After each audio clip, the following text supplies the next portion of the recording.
Hello guys, good morning. Eto, naghahanda naman ako magpunta ng trabaho. Nandito pala ako sa kaibigan ko. So, ako na lang mag-isa dito kasi pumasok na siya.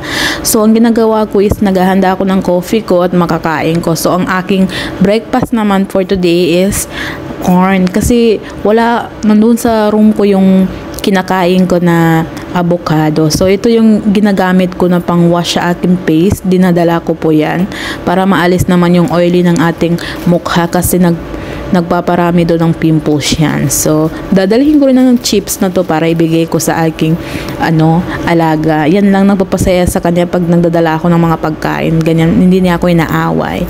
So, nafe-feel niyo ba guys yung feeling na napakasarap ng yung morning mo, ganyan, yung araw mo, yung peaceful yung mind mo. Kasi nafe-feel ko now is parang peaceful yung mind ko kahit maraming problema is alhamdulillah guys is nasosolve siya.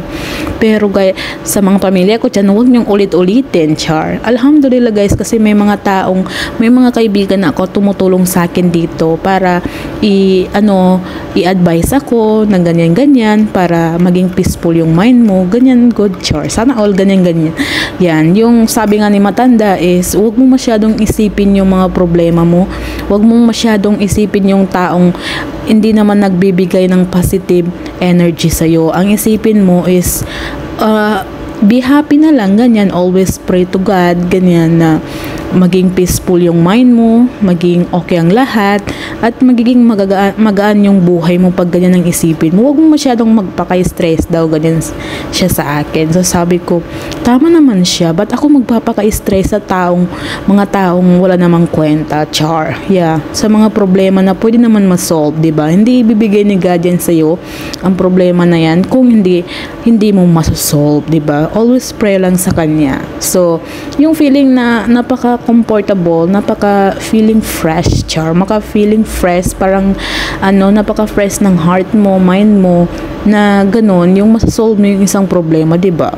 Relate ba kayo pag masosolve nyo yung isang problema nyo is feeling nyo napaka-peaceful ng mind nyo kasi nga nasolve na yung problema mo. So, yun nga yung isa sa inaharap ng mga OFW dito sa ibang bansa yung problema sa Pilipinas. Minsan may nangyayari, minsan may na-hospital, minsan basta mga problema na yung mga mabibigat na problema, yun yung mga inaharap namin dito. Kaya kayo dyan sa Pilipinas, huwag kayo masyadong magbigay ng problema. Kailangan din namin ng peaceful mind dito kasi nga kailangan din namin ng malakas yung katawan namin kasi nga nagatrabaho kami dito. So ang dami niyang perfume, char. Makiki-perfume lang ako. At yan, alis na pala ako guys kasi nag-jacket ako kasi super lamig na dito sa Qatar. Grabe yung fog guys. Nakikita nyo. Tapos itatapon ko yung shoes. Hindi yung shoes guys, yung carton ng shoes. So, nakikita nyo yung labas guys. Grabe yung dito. Umuusok-usok pa sa lamig. Nako, grabe na yung lamig dito. Kaya kayo dyan, mga kababayan ko na taga Qatar is always bring jacket kasi mahirap na magkasakit. Inuubo nga ako ngayon kaya iba yung boses ko. So, magdala-dala kayo ng nyo. Wala naman ulan dito pero sa lamig, grabe, nakakapatay ang lamig.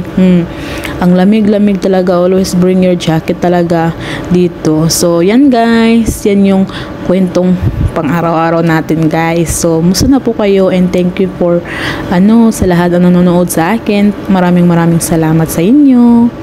Yan, diba? Ang ganda kapag morning, ang ganda ng Qatar. Tingnan mo. Nagausok-usok yung naga-fog siya guys. So, tingnan nyo yung face ko guys. Naalis-alis na yung malalaking pimples. Say alhamdulillah and thank you very much. Bye!